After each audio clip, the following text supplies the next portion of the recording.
What is going on, guys? JD from New York here, back with your Monday Night Raw review for the 20th anniversary show that happened last night on the 14th of January 2013. Now, Monday Night Raw to JD is very special. It's always been special to me.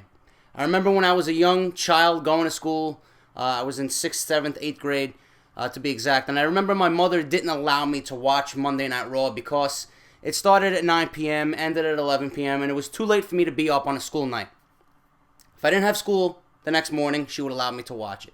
Or some Mondays, my dad would make an exception because he wanted to watch it, and he allowed me to watch it with him. Obviously, as I got older, going through high school, this really wasn't an issue, but 20 years is truly a milestone. In my honest opinion, it's a bigger milestone than Raw 1000. This is 20 years of some of the greatest memories we will never forget. 20 years of laughs, 20 years of epic moments, the Attitude Era, the Monday Night Wars with Vince McMahon going ahead against Eric Bischoff on Monday Nitro. You know, we had those wrestlers that were dear to our hearts that have passed on, like Mr. Perfect, Owen Hart, Eddie Guerrero, Brian Pillman, Randy Savage, Ravishing Rick Rude, just to name a few. This show has embodied what my childhood was, Monday Night Raw. Wrestling was the big thing in high school, and for a guy like me now, I'm 30 years old, it still has a very important part of my life. I never miss a Monday Night Raw. I'm always at home on my couch as soon as that 8 p.m., 9 p.m. hour hits. Right? I never miss a pay-per-view. In fact, I think I'm more involved with the product now than I was when I was a child. And I'll tell you what, for the next 20 years to follow, up until the 40th anniversary, nothing will change. It's still going to be as important it is to me now as it is then, okay? Nothing is going to change about how I feel about Monday Night Raw. This show could have been bigger than the 1000th episode. It really could have. It should have been treated like a grand spectacle. 20 years of programming is absolutely a huge deal for any show or any company. We didn't get a lot of surprises last night. We didn't get Steve Austin, we didn't get The Undertaker, we didn't get HBK. And the show was filled with rehash that the WWE has given us over the last few weeks and months. And all we got was a reminder of the mistakes WWE are making and the problem that the company has. Right now, out of the gate, the first thing I noticed, lack of talent. I don't understand why WWE needs to rehash feuds that we've already seen over and over again. Feuds like Randy Orton and Wade Barrett. Not that I mind seeing these two guys in the ring fighting. I just don't want to see it every week. I think these two have fought a total of 15 times in the last 6 months. Even before Wade Barrett got hurt, these two were going at it. It's ridiculous that WWE cannot be more creative with these two individuals. Segments like Sheamus versus the 3MB in an over-the-top rope challenge to get ready for the Royal Rumble. We know Sheamus is a threat in the Royal Rumble. We don't need him to fight 3MB. This is not what I want to see on the 20th anniversary of Monday Night Raw. How do you think people are going to think about 3MB after they had to cheat to take one man out in Sheamus? They're a joke. People are going to think of them as a joke. The best thing they could have done last night with CM Punk is put him against Brodus Clay? Really? Punk didn't have much of an impact on this show to begin with, which was a shame. He's in the biggest title match of his career against The Rock, and he was not even an impact on this show the entire 3 hours. But Brodus Clay is the best you can come up with? It doesn't end there, guys. Daniel Bryan versus Cody Rhodes, Kane versus Damian Sandow, Miz TV with Ric Flair. You have Ric Flair, who you're lucky to even have in the company after the TNA lawsuit, and you put him with The Miz on Miz TV? That's the best you could do with him? The only thing worthwhile about this show, I'm going to be completely honest with you guys, was the last 30 minutes of the show going into the overrun.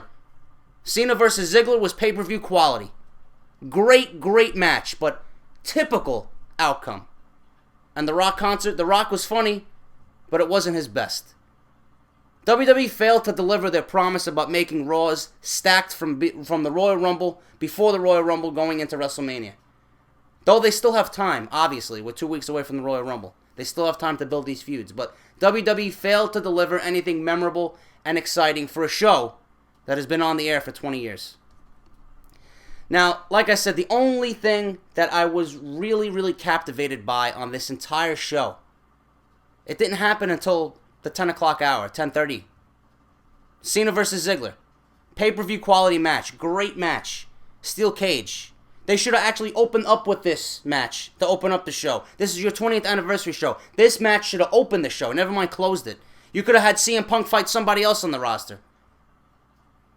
This should have opened the show. Pay-per-view quality match, steel cage match, great match. They work great together. Ziggler is going to be one of the top stars in the company for years.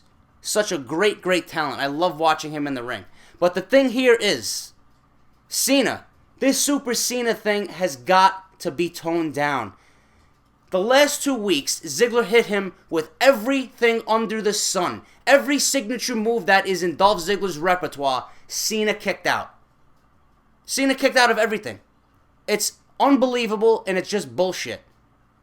I know they're setting up Cena to be strong going into the Royal Rumble, going into Elimination Chamber, and going into WrestleMania. But, I mean, give me a break. This isn't really going to help, it's not going to bring down Dolph Ziggler any, because we all know Ziggler's going to be a champion.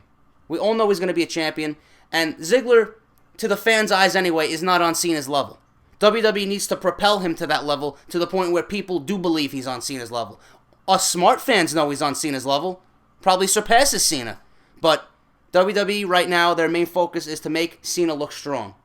Cena ended up winning this match. And the one thing I hate about steel cage matches is that it's supposed to keep the outside interference to a minimum. We had Big E Langston come into the ring, interfere on the outside. And the way the match ended was he came in with the Money in the Bank briefcase. Cena spotted him. Right? And then all of a sudden, Ziggler picks up the briefcase, it accidentally hits Big E Langston, and then the next thing you know, Ziggler's getting AA'd. Right? Even AJ tried to climb into the ring. I mean, the steel cage matches don't keep out anybody. It's just a prop. They're not like the steel cage matches of old. But still, it was a great match, a very entertaining main event to close the show, and then we went on to the Rock concert. Which, that was another problem I had. I mean, it was funny. Rock had his lines that I was laughing out loud to. But CM Punk, again, didn't really have an influence on this show. He's in the biggest match of his career against The Rock at the Royal Rumble, defending the WWE title that he's held for over 420 days. He wasn't even highlighted on the show for more than 10 minutes. What happened to another epic promo between The Rock and CM Punk? I'm sure they could come up with some kind of material. All we see is CM Punk run down the ramp at the end of the show, and they start some kind of brawl that was broken up by the referees, and that was the end of the show. I know they have 2 weeks to build, but it just felt very lackluster to me. The opening of the show started off with Del Rio and Big Show. This is another feud that I really don't care about. I'm glad that they're showing the World Heavyweight Championship some attention. And, Del Rio is pretty much holding that title until Ziggler is ready to cash in his Money in the Bank briefcase. That's the only thing that Del Rio is doing with that belt. And now we're going to get Del Rio versus Big Show at the Royal Rumble. Really a match I don't care about. And the only thing I liked about this segment is, just like I said, it highlighted the World Heavyweight Championship. And you know what? Del Rio, I think, as a face will work. I like the crowd interaction. I like the chants of CCC when Del Rio came out.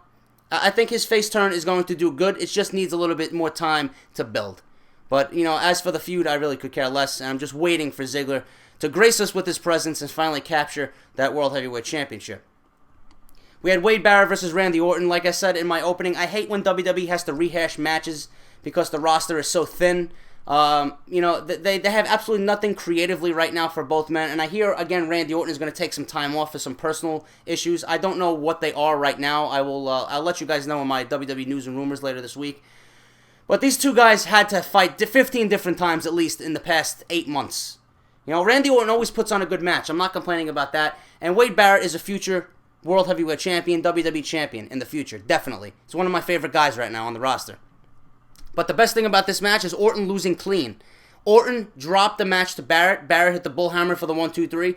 And I even said myself, that's impressive that Randy Orton went over clean for Wade Barrett. Now it's up to WWE to maintain Barrett staying dominant. You can't book this match again for SmackDown on Friday. I don't want to see it. I don't want to hear the spoilers later tonight about Barrett fighting Wade Barrett again. If that's the case, then Barrett's win on Monday Night Raw is going to be completely meaningless. They have to keep Barrett dominant. He's the Intercontinental Champion. They have to build up him, and they have to build up that title in the process. Kane versus Sandow, more rehash, like I said. The match was about 2 minutes. Kane wins with a chokeslam. I don't mind Sandow losing here because I know in the end the Rhodes Scholars are going to be the tag team champions. That match was actually announced for the Royal Rumble as well. Mick Foley was announced for the Hall of Fame. He came out to a cheap pop. He did his Houston, Texas. We're here in Houston, Texas line. And then the Shield comes down out of nowhere. Now, the funny thing is, Dean Ambrose and Mick Foley had a feud going into WrestleMania last year at Fan Access. So I wonder if this is going to be brought up in this eventual this feud with Ryback and Mick Foley being involved.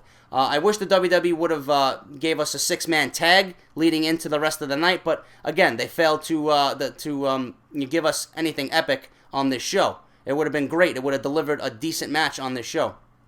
Ryback looked strong. He came down. He was getting beat up by the Shield, and then Randy Orton and Sheamus finally even the odds to run down and make the save. But I really don't know what's going on with the Shield. It seems like they've lost some steam to me. They need to be involved with something else or do things a little differently. And I'm a fan of all three men, but you can't have them come out every week and repeatedly do the same thing with no explanation besides the one that they gave us. And this was probably the hottest segment of the show, but the WWE, again, lacks logic here, and they didn't deliver the 6-man tag like I hoped they did. It would have been great to see all 6 men in the ring on this show. It would have been very fitting. Eve versus Caitlyn. I really don't care about the Divas, but Caitlyn captured the Divas Championship. Eve is really leaving the WWE. She is actually burnt out from life on the road with WWE, and she wants to pursue other activities as well as get married this year. So that's the reason why she left. Caitlyn is your new Divas Champion.